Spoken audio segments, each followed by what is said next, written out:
ইমামে আজম আবু হানিফা রাহমাতুল্লাহ প্রতিদিন 500 রাকাত নফল নামাজ পড়তেন। স্বপ্নে আমার আল্লাহকে 100 বার দেখেছেন। ইমাম আবু হানিফা রহমতুল্লাহ এর ব্যাপারে লিখছে কত কিছু। 40 বছর ইমাম আবু হানিফা রহমতুল্লাহ আলাই নাকি এশারের রুজু দিয়া ফজরের নামাজ পড়ছে। হেদায়া কিতাবের মুকাদ্দামার মাঝেও আমি কাহিনী পাইছি, আশ্চর্য হইছি পাইয়া। হারে আলেমরা এগুলো লেখলো কেমনে? উনি আল্লাহর স্বপ্নে দেখছে 99 বার মুকাদ্দামা হেদায়াতের মাঝে হেদায়ার পাইলাম। আজীব আজীব আজীব, এগুলো বাড়াবাড়ি ছাড়া কিছু নয়।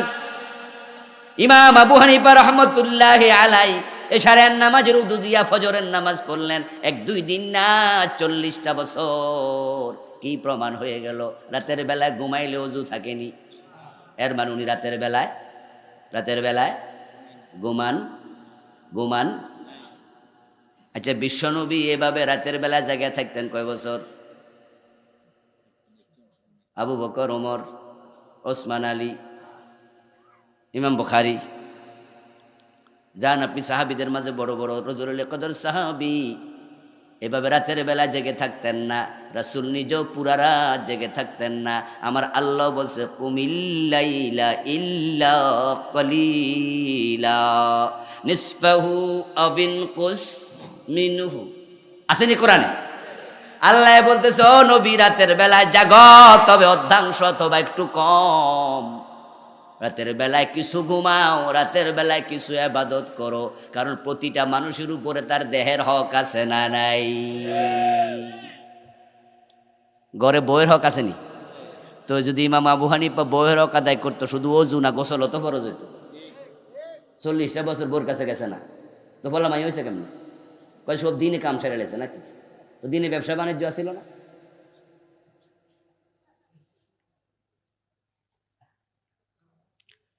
আব্দুল্লাহ জাহাঙ্গীর স্যার রাহেমাহুল্লাহ বলেন, কৃপণতা করেন না, বলেন রাহেমাহুল্লাহ। নাম তো শুনছেন। বাংলাদেশের প্রখ্যাত হাদিস বিশারদ ছিলেন। এক মাহফিলে আমি ছিলাম উপস্থিত। উনি বলতেছে যে বাংলাদেশে মানুষরে আপনি সঠিক সুন্নার কথা কইবেন, দেখবেন সুবহানাল্লাহ কইব মরা মরা আস্তে আস্তে, আর আজগবি সুন্নাত কইবেন সুবহানাল্লাহ জোরে মারব। তখন তিনি এই কথাটা বলছিলেন। তখন তিনি ইমাম আবু হানিফা রাহিমাহুল্লাহ 40 বছর ফজরের নামাজ এশার রজু দিয়ে পড়ার কাহিনীটা বলেছিলেন। এই 2 কান সাক্ষী আমি নিজে বসে শুনলাম আর হাসলাম। যদিও এর আগে আমি জানতাম যে এটা রাসূলের সুন্নাহর পুরা খেলাফ। আমার রাসূল রাতের বেলায় ঘুমাতেন, রাতের বেলা আবার তাহাজ্জুদ পড়তেন, তারপরে আবার একটু ঘুমাতেন, তারপর উঠে ফজরের সুন্নাহ পড়তেন, তারপরে মাঝে মাঝে ফজরের সুন্নাহ পড়েও রেস্ট নিতেন, তারপরে আবার মসজিদে যেতেন। আর আবু হানিফা রহমতুল্লাহ আলাইহি 40টা বছর রাসূলের সুন্নত মানলই না। ইমাম আবু হানিফার মতো এত বড় লোক রাসূলের সুন্নাহর বাহিরে 40 বছর রাত কাটাই দিছে। আচ্ছা, রাসূলের সুন্নাহর বাহিরে কেউ যদি চলে সে সম্মানিত হবে নাকি উল্টাটা হবে? তা আবু হানিফার মতো লোক কি এই কাম করতে পারে? আমার আল্লাহর সিস্টেম কুমিল্লাইলা ইল্লা কালিলা নিসফাহু ওয়া বিনকুস মিনহু কালিলা। আল্লাহ কয় কিছু অংশ ছাড়ব, শরীরের জন্য ছাড়ব। রাসূলুল্লাহ সাল্লাল্লাহু আলাইহি ওয়াসাল্লাম বলেছেন ইন্নালি জাসাদিকা আলাইকা হাক্কা ওয়া লি আইনিকা আলাইকা হাক্কা ওয়া লি জাওজাতিকা আলাইকা হাক্কা, আও কামা ক্বালান নাবিয়্যু আলাইহিস সালাতু ওয়াস সালাম। তোমার দেহের হক আছে, তোমার চোখের হক তোমার উপরে আছে, তোমার স্ত্রী তোমার স্বামীর হকও আছে। আল্লাহর নবীর মতো মহামানব তিনি 2 বছর 1 বছর 2 মাস 3 মাস 15 দিন 20 দিন ঘুমায় নাই রাতের বেলা, এমন কোন হাদিস নাই। বরং মা আয়েশা বলেন কি, আমার রাসূল, আমার হাজব্যান্ড, আমি দেখতাম তিনি এশারের নামাজ পড়ার পরে গল্প করা পছন্দ করতেন না, এশার পরে তিনি ঘুমাইয়া যেতেন। তারপরে গভীর রাতের বেলা তিনি উঠতেন, উঠে তিনি তাহাজ্জুদের নামাজ পড়তেন 8 রাকাত, তারপরে তিনি বিতিরের নামাজ পড়তেন, তারপরে তিনি আবার একটু ঘুমাতেন, তারপরে ফজরের সময় উঠে তিনি ফজরের নামাজের জন্য প্রস্তুতি নিতেন। এই যে কিছু ঘুমাতেন কিছু উঠতেন, এই ওয়াজ শোনার পরে পাবলিক কয় তে সুবহানাল্লাহর কি কমু, এরকম তো আমরাও পারি। ঠিক না? কেউ যদি এশারের নামাজ 8:30 বাজে 8টার ভিতরে পড়ে ফেলে, তারপরে ঘুমাইয়া যায়, রাতের 2:30টায় ওঠা সম্ভব না, 3টায় ওঠা সম্ভব। তো তিনি উঠবেন, 8 রাকাত তাহাজ্জুদ পড়লেন, তারপরে আবার যদি 15-20 মিনিট আধা ঘন্টা উনি রেস্ট নেয়, তারপরে ফজরের নামাজ পড়ে। তো রাসূল এটা করছে, তো সুবহানাল্লাহর কি, এটা তো স্বাভাবিক বিষয়। আর ইমাম আবু হানিফা 40 বছর টানা এশার ওযু দিয়া ফজর পড়ছে, একটুকুও ঘুমায় নাই। পাবলিক কয় সুবহানাল্লাহ, তো রাসূলের সুন্নাহর বাইরে কি সুবহানাল্লাহ নাউজুবিল্লাহ না বলা দরকার?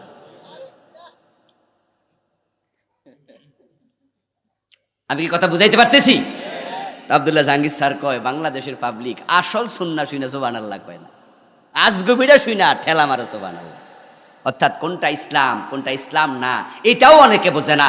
আলেম ওলামারা পর্যন্ত এই হাদিসগুলো, এই জাল কথাগুলো বলে বেড়াচ্ছে। ইমাম আবু হানিফার সম্মান বাড়াইতে যাইয়া এমন কাহিনী বানাইয়া দিল যেটা সুন্নাহর সাথে পুরা সংঘর্ষ তৈরি করে। হ্যাঁ, আচ্ছা, 2-4 রাত যদি কেউ গবেষণা করে, লিখতে থাকে, 2-4 রাত এভাবে চলে যেতে পারে, এটা হতে পারে, হতে পারে না? কিন্তু লাগাতার 40 বছর কি হয়, হওয়া কি উচিত? আপনি মানুষ না, রাসূলের সুন্নাহর বাইরে চললেন, কি হলো আপনার? আচ্ছা, এবার আপনারা বলুন তো, রাতের বেলায় অজু ভাঙে না মাঝে মাঝে? আচ্ছা, আপনারা যারা আজকে এসা পরে অজু করছেন, যদি আপনারে বলা হয় ফজর পর্যন্ত থাকবেন, ফেটে গ্যাস্ট্রিক মেস্ট্রিক কোনো হাওয়া বেরোতে পারবো না, আচ্ছা কয়দিন পারবেন এটা? মাঝে মাঝে পেট খারাপ হয় না, গ্যাস্ট্রিক হয় না, হাওয়া বাইর হয় না, আচ্ছা প্রস্রাবে ধরে না, তো কেমনে সম্ভব এটা? আজগবি কথা বললেই হলো। ওরে আল্লাহ, এক আল্লাহর বান্দা মক্কা শরীফ মদিনা শরীফ গেছে। মদিনা শরীফ যাইয়া হে নাকি 40 দিন প্রস্রাব পায়খানা করছে না। লোকজন শুনে কয় সুবহানাল্লাহ, আমি কই ইন্না লিল্লাহি ওয়া কি সুবহানাল্লাহ। এবারে 40 দিন ছিল কেমনে প্রস্রাব পায়খানা না কইরা? কই না, যেই জমিনে রাসূল শুয়ে আছে ওই জমিনে প্রস্রাব করে কেমনে? তা আমি কই আবু বকর করছে কোন জমিনে?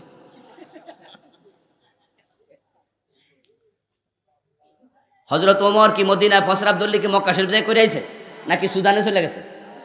ওমর করে নাই? তুমি কি ওমর হচ্ছে মোত্তাকি হয়ে গেছো, ফাইজলামি জায়গা পাও না? মদিনা যে জুতা পায়ে দিয়ে হাঁটে না, কি হয়েছে ভাই? কোন রাসূল শুয়ে আছে। তবে আবু বকর ওমর তো মসজিদে জুতা লইয়া ঢুকছে পায়ে দিয়া, জুতা পায়ে নামাজ পর্যন্ত পড়েছে, এমন হাদিস। জুতা পবিত্র থাকলে পায়ে দিয়ে নামাজ পড়তে কোনো মানা নাই।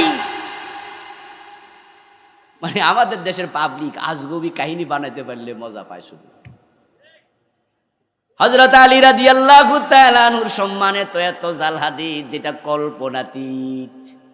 তার মাঝে বিখ্যাত একটি জাল হাদিস, রাসূল নাকি বলেছেন, আনা মাদিনাতুল ইলমি ওয়া আলিয়ু বাবুহা, আমি হলাম এলেমের শহর, আলী হলো সে এলেমের দরজা। এই হাদিস শুনে তো পাবলিক কইব সুবহানাল্লাহ, অথচ মুহাদ্দিসগণ বলেন এই হাদিস রাসূল বলে নাই।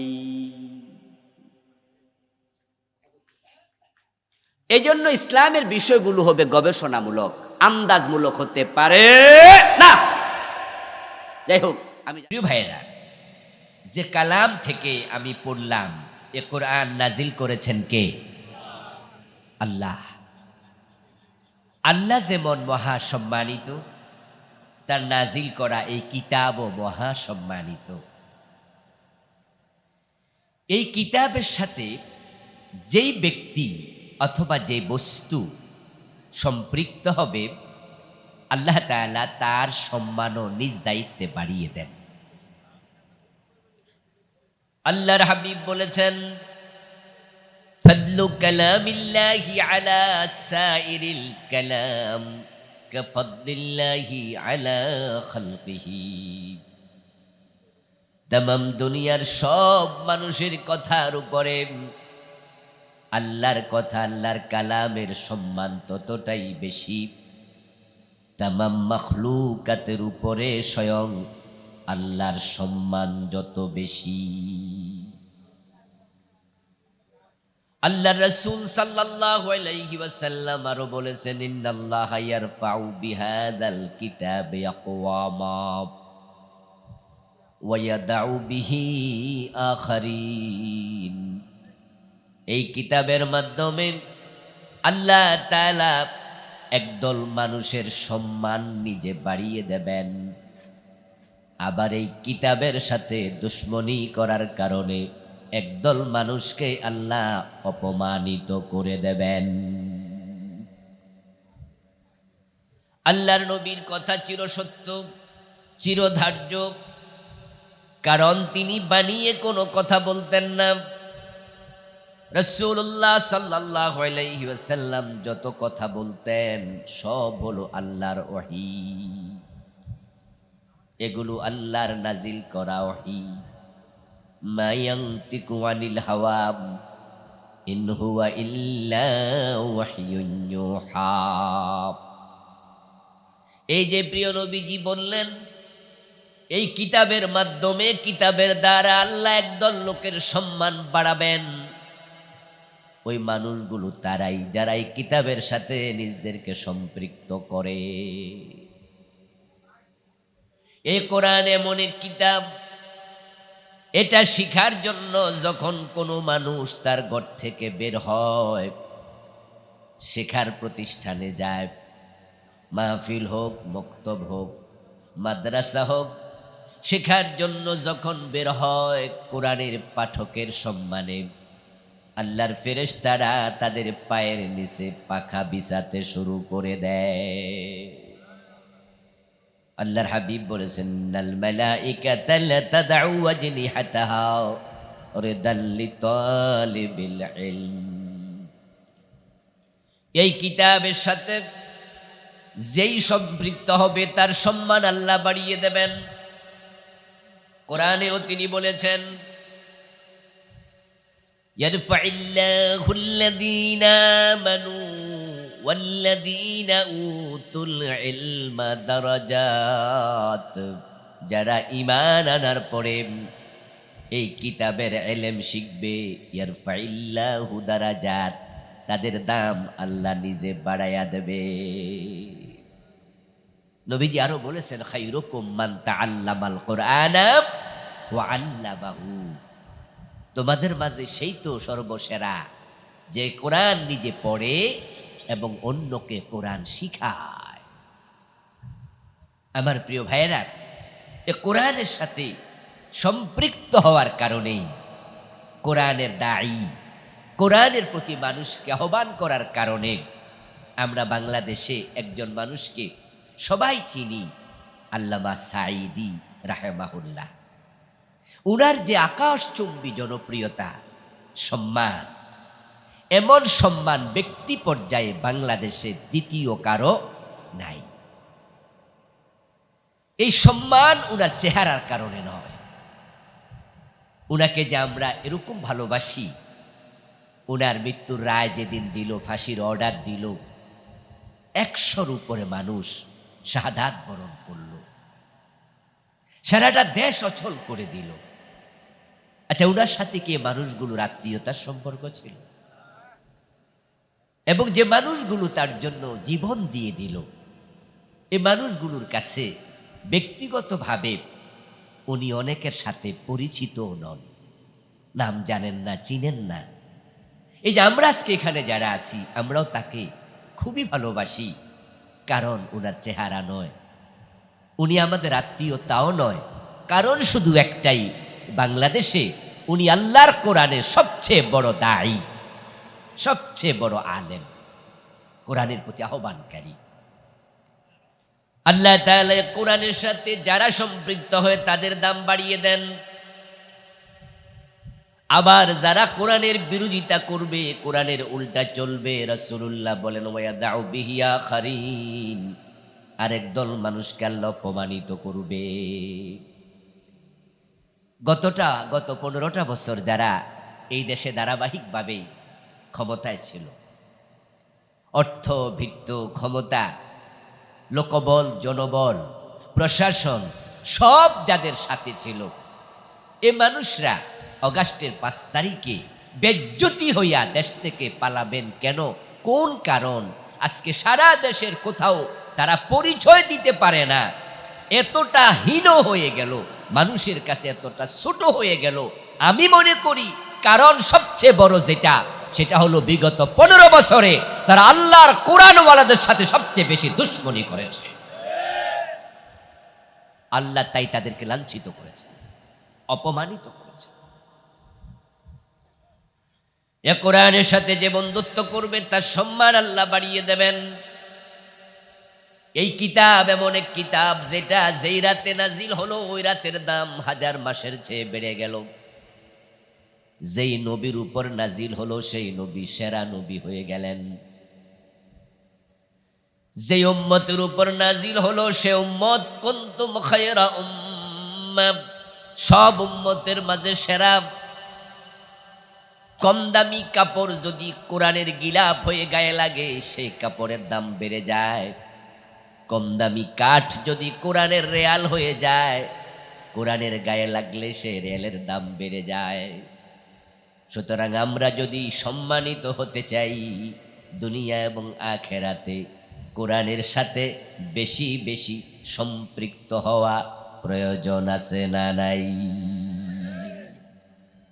আপনাদেরকে আমি আজকে সে কোরআনের প্রতি আহ্বান করছি। যে মানুষগুলো কোরআন পড়ে না তারা হতভাগা।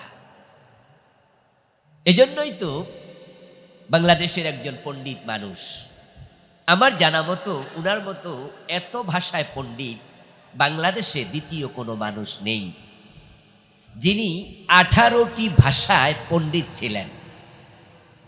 বসে যান প্লিজ, আলোচনা চলছে যেহেতু আপনারা মিছিল বন্ধ করে বসে যান।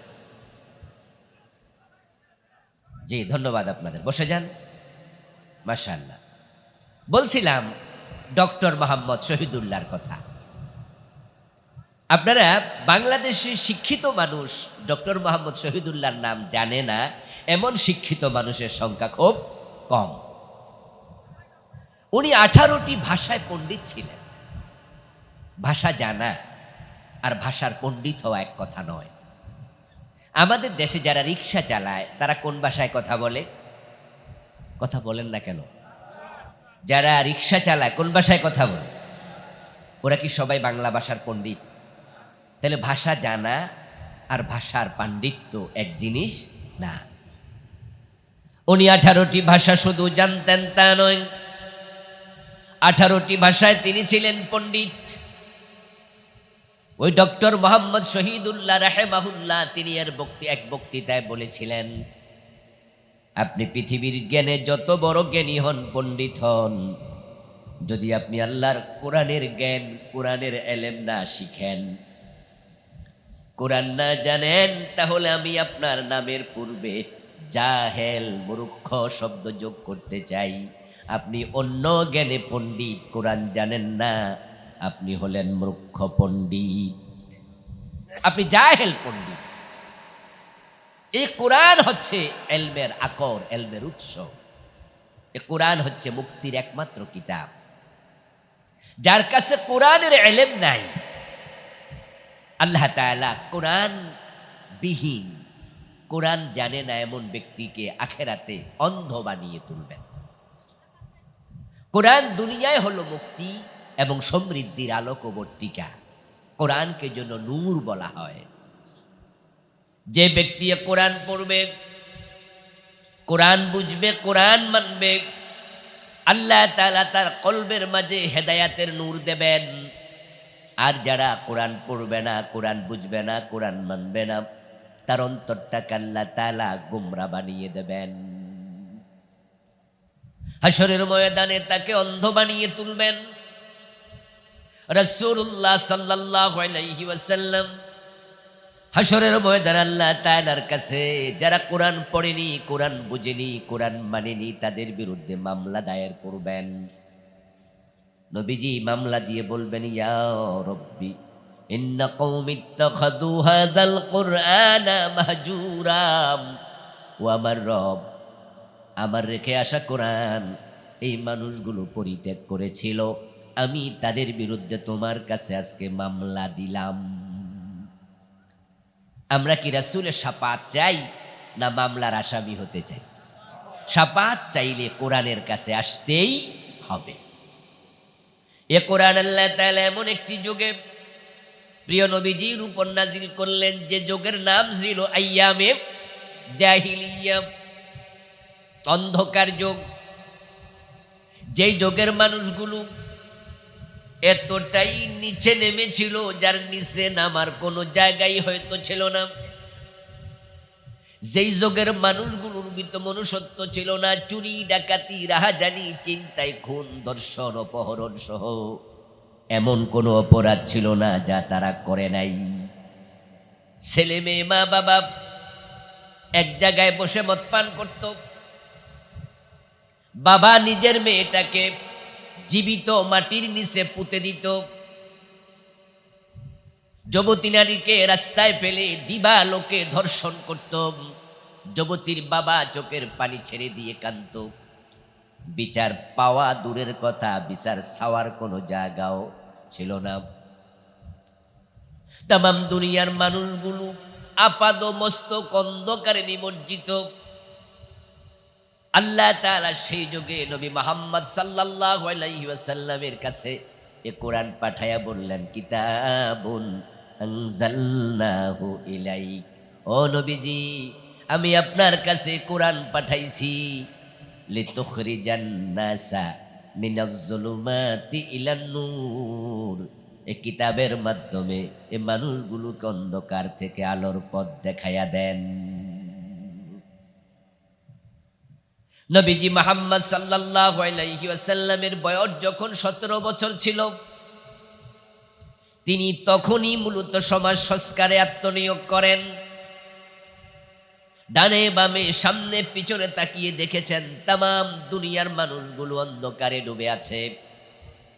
ওই অন্ধকারে ডুবে থাকা মানুষগুলোকে অন্ধকার থেকে আলোর পথ দেখানোর জন্য 17 বছর বয়সে মক্কার কিছু মানুষকে সাথে নিয়ে, যুবকদেরকে সঙ্গে নিয়ে আল্লাহর হাবিব এবং মক্কার যারা ভিআইপি কিছু মানুষ তাদের নেতৃত্বে একটি সংগঠন কায়েম করা হয়েছিল, যার নাম ছিল হিলফুল ফুদুল।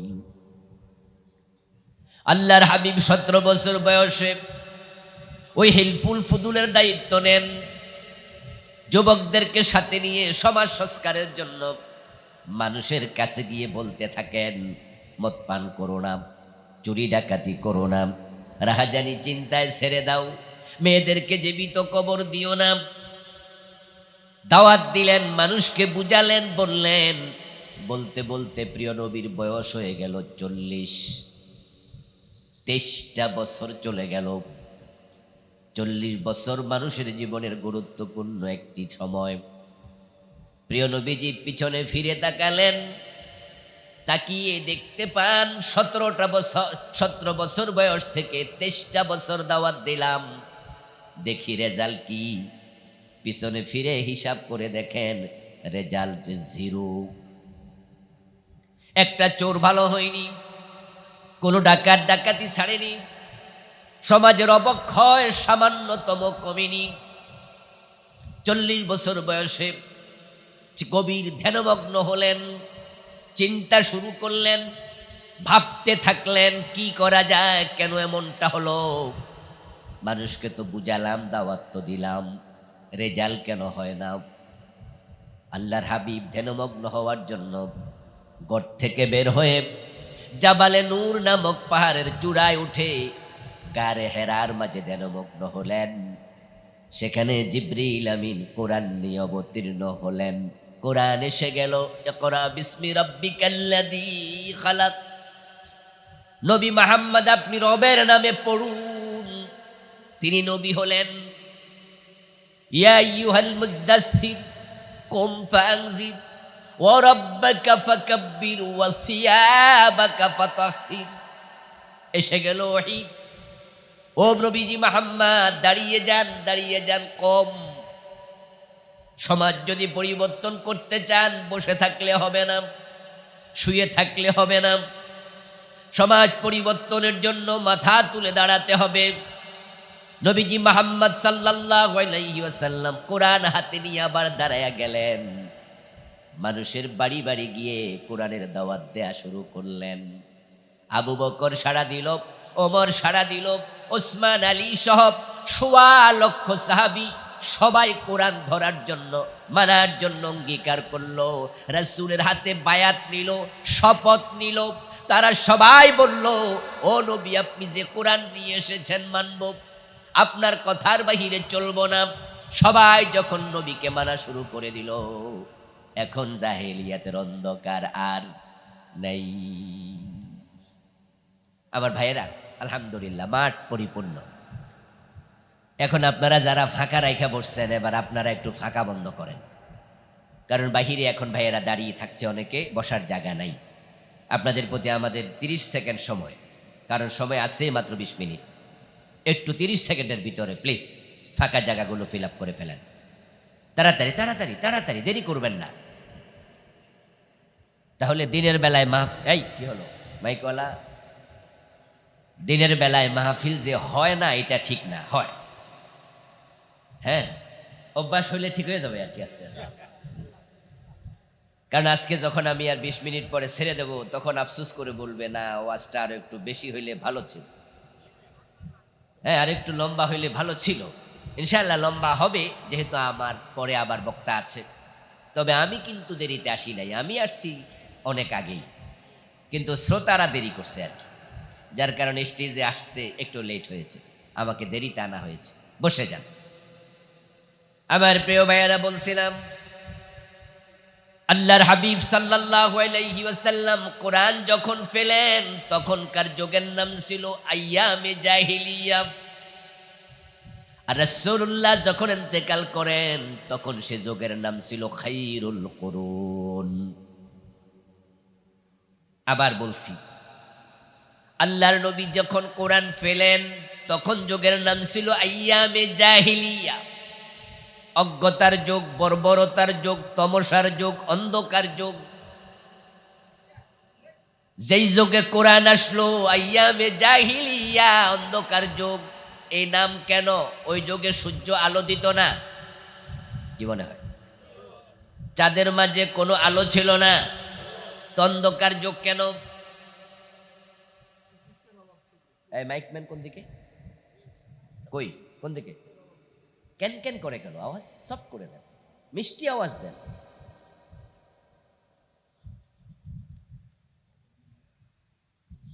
সূর্য আলো দিত, কিরণ দিত, চাঁদ আলো দিত, কিন্তু সে যুগের মানুষগুলোর অন্তরের মাঝে কোনো আলো ছিল না, অন্ধকারে ঢাকা ছিল হৃদয়।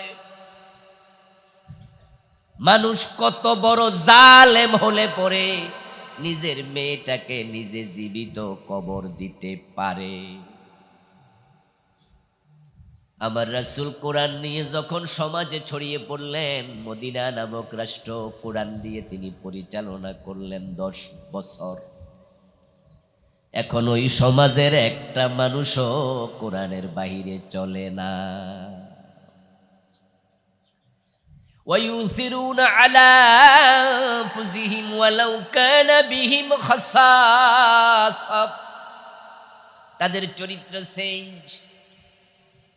আগে তারা মানুষের পকেটের টাকা লুট করে নিয়ে যেত, চোর এবং ডাকাত ছিল, সমাজে এটা ছিল স্বীকৃত পেশা। যেমন আমাদের দেশে জিজ্ঞাসা করে, ভাইজান আপনি কি করেন? তখন মানুষ বলে আমি ব্যবসা করি, আপনি? আমি চুরি করি, আপনি? তারা বলতে আমি চুরি করি।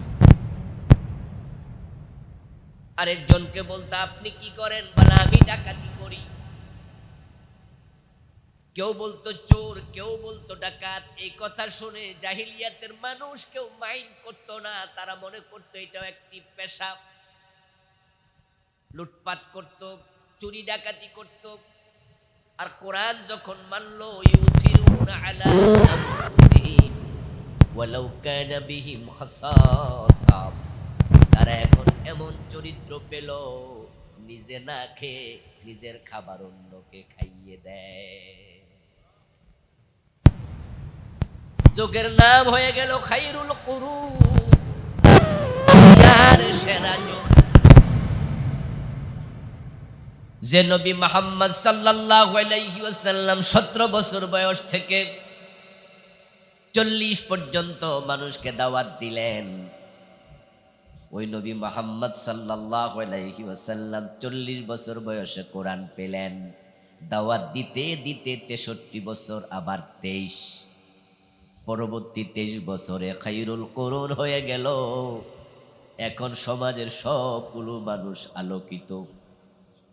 এক একজন মানুষের সম্মান আকাশের নক্ষত্রের চেয়েও বেশি।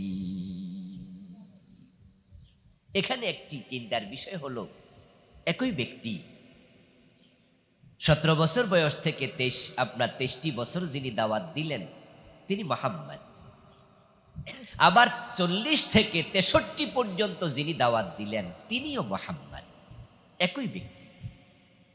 প্রথম 23 বছর রেজাল্ট 0, পরবর্তী 23 বছরের রেজাল্ট ফুলে ফলে সুশোভিত, এবং তিনি হয়ে গেলেন তামাম পৃথিবীর বিখ্যাত মহানায়ক, দুনিয়ার সর্বশ্রেষ্ঠ হিরো। একই ব্যক্তির দুই কাল দুই রকম, সময় কিন্তু সেম। 17 থেকে 40 ও 23, 40 থেকে 63 ও 23। প্রথম 23 বছরে অন্ধকার, পরে 23 বছরে আলোয় ভরা। ব্যক্তি তো একজন, বিশাল ব্যবধান, একটা মাত্র কারণ প্রথম 23 বছর দাওয়াত দিয়েছেন কোরআন ছাড়া, তখন জমিনে কোরআন আসে নাই। পরের 23 বছর দাওয়াত দিয়েছেন কোরআন দ্বারা। এতে বোঝা যায় পরিবর্তন করতে হলে আল্লাহর কোরআনের বিকল্প নাই। কোরআন ছাড়া আব্দুল্লাহর বেটা মুহাম্মদ পারে নাই।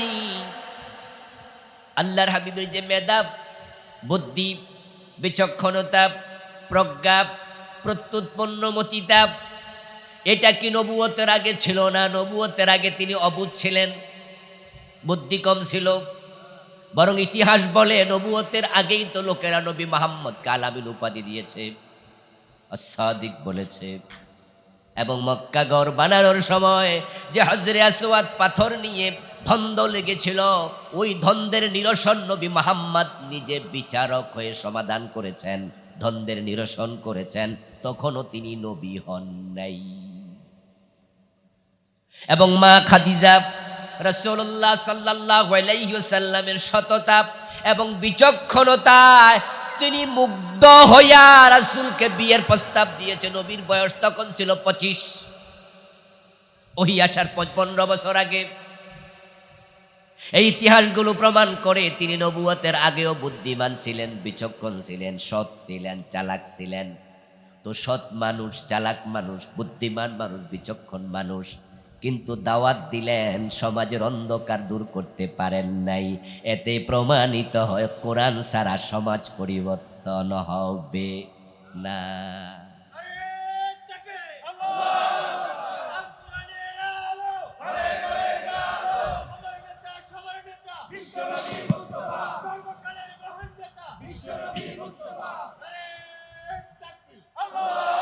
আমার প্রিয় ভাই, বাংলাদেশে যে কয়জন প্রেসিডেন্ট, প্রধানমন্ত্রী গত হলেন, এই 53 বছরে যারা গত হলেন তাদেরকে আমরা মনে করি না তারা বুদ্ধিমান নয়, তারা বিচক্ষণ নয়।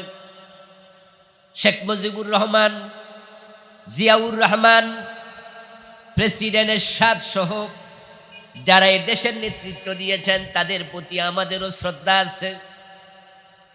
তাদেরকে আমরা নেতা মনে করি, জাতীয় নেতা। কিন্তু এই দেশের চুরি, ডাকাতি, রাহাজানি, চিন্তাই, দুর্নীতি তারা কোনোটাই কমাতে পারেন নাই। একটা মাত্র কারণ, আমাদের নেতারা 53 বছরে দেশ চালানোর সময় আল্লাহর কোরআনের কাছে যান নাই। এই 53 বছরে কি বাংলাদেশ কোরআন দিয়ে চলেছে? আমাদের নেতারা সৎ। জিয়াউর রহমানের সততা নিয়ে বাংলাদেশে কেউ প্রশ্ন করে না, বরং যারা আওয়ামী লীগ করে, আওয়ামী লীগ, বিএনপি, তারাই তো ফ্যাস বেশি লাগায়, নিজেরা কিলাকিলি মারামারি বেশি করে। আর আমরা সাথে যা করে হুজুরদের সাথে, এটা সাময়িক। সব জায়গায় দেশে আমাদের শত্রুতা নাই, বরং অনেক জায়গায় আমরা আলেম ওলামা আমাদেরকে আওয়ামী লীগ, বিএনপির নেতারাও সম্মান করে। কারণ আমরা এখনো ছোট দল, আমরা আবার যখন বড় দল হয়ে যাব তখন আবার আমরা লগো শুরু করব। ওরা এখন মোচে তেল দিয়ে প্রস্তুতি নিতেছে। ইসলামওয়ালারা যখন আগাবে তখন তারা সব আবার একসাথে বাইয়া খাইয়া পেটে বল কইরা গামছা বাইনা আমরা মারবে, ওরা আবার এক হয়ে যাবে। আপাতত এখন আমাদেরকে সম্মান করে বিভিন্ন। আপনি বন্ধু দেখুন, প্রেসিডেন্ট জিয়ার সততা নিয়ে আওয়ামী লীগাররাও প্রশ্ন তোলে না। বরং প্রেসিডেন্ট জিয়া সৎ ছিলেন, বঙ্গবন্ধু শেখ মুজিব বুদ্ধিমান ছিলেন, অত্যন্ত চৌকস নেতা ছিলেন। এই নিয়ে বিএনপির লোকেরাও প্রশ্ন তোলে না। তো বঙ্গবন্ধু চৌকস নেতা, জিয়াউর রহমান সৎ নেতা, কিন্তু দেশের চুরি কমলো না, ডাকাতি কমলো না, দুর্নীতি কমলো না, শান্তি আসলো না। এর কারণ বঙ্গবন্ধু জিয়াউর রহমান এরশাদ সহ এই 53 বছরে যারা দেশ চালাইছে নিজের বুদ্ধি দিয়ে চালাইছে, কোরআন দিয়ে চালায় নাই। দুনিয়ার সবচেয়ে বড় বুদ্ধিমান মুহাম্মদ ইবনে আব্দুল্লাহ নিজের বুদ্ধিতে সমাজ পরিবর্তন করতে পারে নাই, কোরআন লাগলো। সুতরাং বাংলাদেশও যদি আমরা সমৃদ্ধি চাই, উন্নতি চাই, সুন্দর বাংলাদেশ চাই, সংসদে আল্লাহর কোরআন ঢুকানো দরকার আছে না নাই?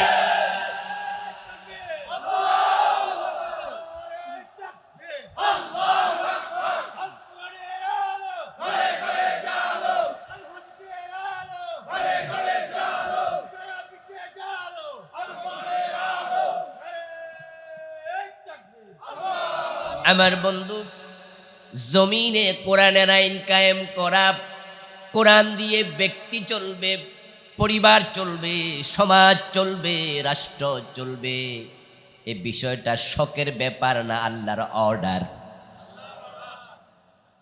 আল্লাহর অর্ডার যারা মান্য করে না তারা কবিরা গুনাহগার হয়ে যায়। আল্লাহ তাআলা বলেছেন, আকিমুস সালাহ, নামাজ কায়েম করো। আপনাদের কাছে আমি জিজ্ঞেস করতে চাই, জবাব দিন, নামাজ কায়েম করা নফল না ফরজ? জোরে বলেন, নফল না ফরজ? তো যেই কোরআনে আকিমুস সালাহ আছে, ওই কোরআনের মাঝে আকিমুদ্দিন এই আয়াত আছে না নাই? তো নামাজ কায়েমের ওয়াজ সব হুজুর করে, দিন কায়েমের ওয়াজ কিন্তু সব হুজুর করে না। কারণটা কি? একই কোরআনের দুই ওয়াজ, এক ওয়াজ মানলেন আর এক ওয়াজ ছাড়লেন কেন? আমার দোস্ত, কারণ স্পষ্ট, কারণ ক্লিয়ার। আকিমুস সালাহ বললে চাকরি যায় না, নামাজের ওয়াজ করলে মামলা খাওয়া লাগে না, নামাজের ওয়াজ করলে ইমামতি যায় না, নামাজের ওয়াজ করলে মাদ্রাসার প্রিন্সিপালি ছোটে না, নামাজের ওয়াজ করলে পীরের পিরালি যায় না, নামাজের ওয়াজ করে ব্যবসায় লস হয় না। কিন্তু দিন কায়েমের ওয়াজ করেছে যে আলেমেরা, অনেকে ডজন মামলার আসামি, বাড়িতে ঘুমাতে পারে না। বড় বিপদ। রাসূলুল্লাহ সাল্লাল্লাহু আলাইহি ওয়াসাল্লাম যদি শুধু নামাজের ওয়াজ করতেন, রোজার ওয়াজ করতেন, আবু জাহেলের সাথে নবী মুহাম্মাদের দ্বন্দ্ব হওয়ার কথা ছিল না। রাসূলুল্লাহ সাল্লাল্লাহু আলাইহি ওয়াসাল্লামের সাথে আবু জাহেলের দ্বন্দ্বের মূল কারণ হচ্ছে রাষ্ট্র ক্ষমতা। আবু জাহেলের একজন ঘনিষ্ঠ সহচর ছিল, ওই ঘনিষ্ঠ সহচরের নাম ছিল আখনাস ইবনে শুরাইক। কি নাম? আখনাস, বাবার নাম শুরাইক। ওই আখনাস ইবনে শুরাইক একদিন আবু জাহেলকে বলল, নেতা, এ আব্দুল্লাহর ছেলে মোহাম্মদ আমাদেরই তো ভাতিজা, কোলে পিঠে করে মানুষ করছেন, জন্মের আগে বাবা হারাইছে, এই ছেলের সাথে আপনারা এখন যে আচরণ করতেছেন আমার কাছে ভালো লাগে না। ইয়াতিম মানুষ, ভদ্র ছেলে, আমি আপনার কাছে একান্তে জানতে চাই, এই যে আমরা এখন তার নবুয়ত স্বীকার করে তাকে মিথ্যুক বলতেছি যে তুমি নবী না, লাস্তা মুরসালা, তুমি রাসূল না, আমি জানতে চাই আসলে নবী মুহাম্মদ কি মিথ্যাবাদী নাকি? আপনি বলুন তো, তার এই দাবি কি মিথ্যা? তিরমিজির হাদিস, সূরানুত তিরমিজিতে আসছে, আখনাস ইবনে শুরাইকে প্রশ্ন করছে। তখন আবু জেহেল বলতেছে, আখনাস, এমন প্রশ্ন করলি রে, লোকজন যদি জানে উত্তর দিছি যেটা, উপায় নাই, পেছ লাগে। আখনাস জবাব দেয়, নেতা, ডানে বামে সামনে পিছে আপনি আর আমি ছাড়া কেউ নাই, আমরা দুজন মানুষ, আপনি আসল কথাটা একটু বলেন। আখনাস ইবনে শুরাইক তখন এই কথা বলার পর আবু জেহেল জবাব দেয়, আব্দুল্লাহর ছেলে মুহাম্মদ জীবনে কোনোদিন মিথ্যা বলে নাই, সে যে নবী এটাও মিথ্যা নয়। এই কথা বলার সাথে সাথে আখনাস বলল, আপনি যে কথা বলছেন সে নবী, আমিও এটা অনেক আগে টের পাইছি। কারণ তাকে আমরা এত গালিগালাজ করি, এত কটু কথা বলি, পাগল বলি, গণক বলি, জাদুকর বলি, কবি বলি, কিন্তু আমাদের গালির জবাবে সে একটা গালিও ফিরিয়ে দেয় না। এমন চরিত্র আল্লাহর নবী ছাড়া কারো হতে পারে না। ও নেতা, যেহেতু আপনি বুঝছেন, আমিও এটা আগে বুঝছি, তো ঝগড়া করে কি লাভ? নিজের ভাতিজা, নিজের আত্মীয়, চলেন আমরা তার কথা মেনে নেই। সাথে সাথে আবু জেহেল বলে, আখনাস বেটা, তোর মতো বুদ্ধি যদি আমার হতো তাহলে আমিও তো মক্কার নেতা থাকতাম না। তোর মতো অবুঝ হলে কি আর নেতৃত্ব দেয়া যায় নাকি? তখন আখনাস জিজ্ঞাসা করে, বুঝলাম না। এবার আখনাসকে আবু জেহেল বলে, মুহাম্মদকে যদি আমি মেনে নেই, এখন থেকে সেই হয়ে যাবে মক্কার নেতা। যদি কালেমাটা পড়ি, তাকে নবী মানি, সে হবে নেতা, আমি হব তার কর্মী। প্রবলেম তো এক জায়গায়, সেটা হলো নেতৃত্ব, ক্ষমতা। আখনাস বলো, ও বুঝছি, এটাই মূল ব্যাপার। কয় জি। যে দুইজন মানুষ সেখানে গল্প করছেন গোপনে, ওই দুইজনের গোপন কথা শোনার জন্য আরেকজন আছে না নাই? বলুন তো তিনি কে? সাথে সাথে আল্লাহ জিবরিল আমিনকে পাঠাইয়া দিলেন। কুরআন মাজিদের আয়াত অবতীর্ণ হলো, ইন্নাহুম লা ইউকাযযিবুনাকা ওয়ালাকিন্নাল যালিমিনা বিআয়াতিল্লাহি ইয়াজহাদুন। আল্লাহ বলে, জিবরিল যাও যাও যাও, আমার নবী মুহাম্মদ উনাকে পাগল বলে, গণক বলে, কবি বলে, তাই মনে বড় ব্যথা। তুমি গিয়া আমার নবীকে শুনায়া দাও, ইন্নাহুম লা ইউকাযযিবুনাকা, ও নবী মন খারাপ করবেন না, তারা গোপনে গোপনে স্বীকার করে আপনি মিথ্যা বলেন না। তারা আপনাকে অস্বীকার করে না, মূলত তারা অস্বীকার করে আল্লাহর আয়াতকে। ওয়ালাকিন্নাজ যালিমিনা বিআয়াতিল্লাহি ইয়াজহাদুন। ঠিক আবু জেহেলদের চরিত্র আমাদের বাংলাদেশে কিছু মুসলমানের ভিতরে ঢুকছে। তারাও বলে, হুজুররা ঠিকই কয়, হুজুররা ভালো, ইসলাম দরকার, কিন্তু আল্লাহর কোরআনের আইনের কথা বললে চেহারা কালো হয়ে যায়। আল্লাহর কোরআনের আইন তারা মানতে রাজি না। আমার প্রিয় ভাইয়েরা, এ কোরআন এসেছিল অন্ধকার দূর করে আলোক দিয়ে আলোক বর্তিকা দিয়ে দুনিয়াকে ভরে দিতে। আলহামদুলিল্লাহ, আমরা দেখেছি রাসূলুল্লাহ সাল্লাল্লাহু আলাইহি ওয়াসাল্লাম যখন কোরআন কায়েম করলেন, খায়রুল কুরুন হয়ে গেল আবু বকর, ওমর, ওসমান, আলী রাদিয়াল্লাহু তাআলা আনহুম, চারজন খলিফা 30 বছর লাগাতার আল্লাহর কোরআন দিয়ে দেশ চালালেন।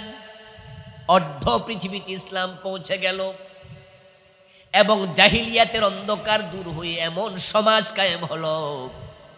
হযরত ওমরের যুগে আমরা দেখেছি অর্ধ দুনিয়ার সম্রাট ওমর গাছতলা একা একা ঘুমায়, বডিগার্ডের প্রয়োজন আর হয় নাই।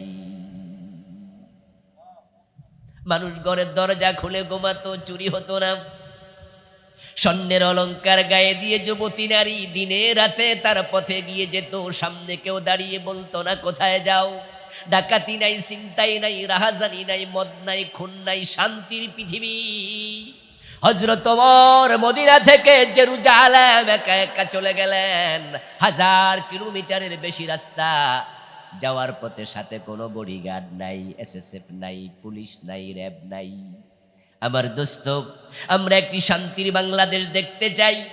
সমৃদ্ধির বাংলাদেশ দেখতে চাই, যেই বাংলাদেশে আজান হওয়ার সাথে সাথে দোকান বন্ধ হবে, সব মানুষ মিলে মিশে মসজিদে গিয়ে জামাত পড়বে, রমাদান মাসে সবাই রোজা রাখবে, ধনী গরিব বন্ধু হয়ে যাবে, সরকার ধনীর যাকাত গরিবের কাছে বন্টন করে দেবে, কোন গরিব চোখের পানি ছেড়ে দিয়ে রাতের বেলা কাঁদবে না, না খেয়ে কারো বাচ্চা ঘুমাবে না। এমন সুন্দর বাংলাদেশ দেখার প্রয়োজনে আল্লাহর কোরআনের কাছে গিয়ে আসা দরকার। যেই কোরআন জাহিলিয়াত দূর করেছে, বর্তমানের নব্য জাহিলিয়াত দূর করার ক্ষমতা আল্লাহর কোরআনের আছে না নাই?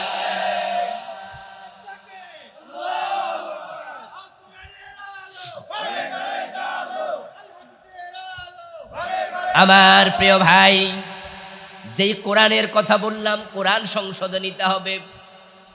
এখন কোরআনের রাজনীতি আর অন্যদের রাজনীতি এক না আলাদা? এক না আলাদা?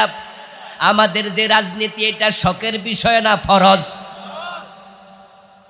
এখন এই ফরজ রাজনীতিতে সবাই জয়েন করুন, সবাই অংশগ্রহণ করুন। আসুন পরবর্তীত পরিস্থিতিতে অগাস্ট বিপ্লবের পর আল্লাহর দেয়া সুযোগ এবার কাজে লাগাতে হবে। যেহেতু জালেমরা পালিয়ে গেছে, তাদেরকে আর এই দেশের মসনদে ফিরে আসতে দেয়া হবে না, ফিরে আসতে দেয়া হবে না। এবারে সুযোগ কাজে লাগিয়ে আগামী নির্বাচনে কোরআনের পক্ষে রায় দিতে আপনারা প্রস্তুত আছেন না নাই? প্রস্তুত আছেন? সবাই মিলে কাজ করুন, আল্লাহ তৌফিক দান করুন, বলি আমিন।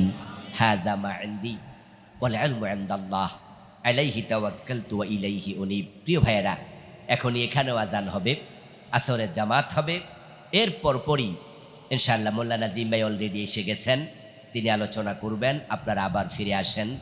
আমার লেখা 8টা বই আছে আমার গাড়িতে, কালো গাড়িটা আমার ড্রাইভারের কাছে আছে। যারা আমার লেখা বইগুলো নিতে চান, ড্রাইভার সাহেব থেকে সংগ্রহ করুন। আসসালামু আলাইকুম ওয়া রাহমাতুল্লাহি ওয়া বারাকাতুহু।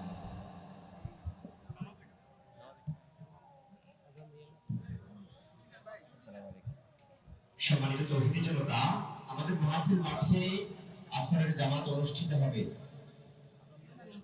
আর পাশে মসজিদের পাশে পুকুর আছে, ঘাট আছে এবং স্কুলের অজুখানাও আছে, আপনারা অজু তৈরি করে নিতে পারেন।